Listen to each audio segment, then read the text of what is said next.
সন্তানের প্রতি পিতামাতার দায়িত্ব কর্তব্য কি? সন্তানের প্রতি পিতামাতার দায়িত্ব অনেক বেশি। আমাদের দেশে বাবা মায়ের প্রতি সন্তানের দায়িত্বের ওয়াজ করা হয়, কিন্তু সন্তানের প্রতি যে বাবা মারও দায়িত্ব আছে এই ওয়াজ সচরাচর করা হয়। অনেক বাপ মা আছে সন্তানের প্রতি অবহেলা করেন, কিয়ামতের ময়দানে ওই বাপ মারও বিচার হবে সন্তানের দায়িত্ব আদায় না করার কারণে। নবীজি বলেছেন, আল্লাহ কুল্লুকুম রাইন ওয়া কুল্লুকুম মাসউলুন আন রাইয়াতিহি, তোমাদের প্রত্যেকে দায়িত্বশীল, প্রত্যেককেই যার যার দায়িত্ব সম্পর্কে জিজ্ঞাসা করো। বাবা মার দায়িত্ব কি সন্তানের প্রতি? নাম্বার 1, সন্তান যেন ভালো হয় সেজন্য বাবা মা ভালো জীবন সঙ্গী গ্রহণ করবেন, যাতে ভালো মানুষ হলে তার সন্তান ভালো হবে, ভালো মা হলে সন্তান ভালো হবে, ভালো বাবা হলে সন্তান ভালো জিনিসটা শিখবে। এই জন্য ভালো জীবন সঙ্গী নির্বাচন করবেন সন্তানের দিকে তাকিয়ে, এটা সন্তানের অধিকার বলা যেতে পারে। দ্বিতীয়ত, সন্তান যেন ভালো হয় সেজন্য আল্লাহর কাছে দোয়া করবেন।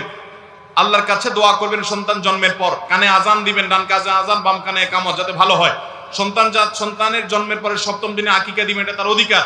সন্তানকে ইসলামী শিক্ষা শিক্ষিত করবেন, আমল শিখাবেন, নামাজ শিখাবেন, আল্লাহর সাথে পরিচিত করবেন এবং দ্বীনি পরিবেশ তাকে দিবেন, খারাপ পরিবেশ থেকে বাঁচাবেন, এগুলো তার অধিকার। সন্তানের ভরণ পোষণ দিবেন, আদর স্নেহ করবেন, এগুলো তার অধিকার।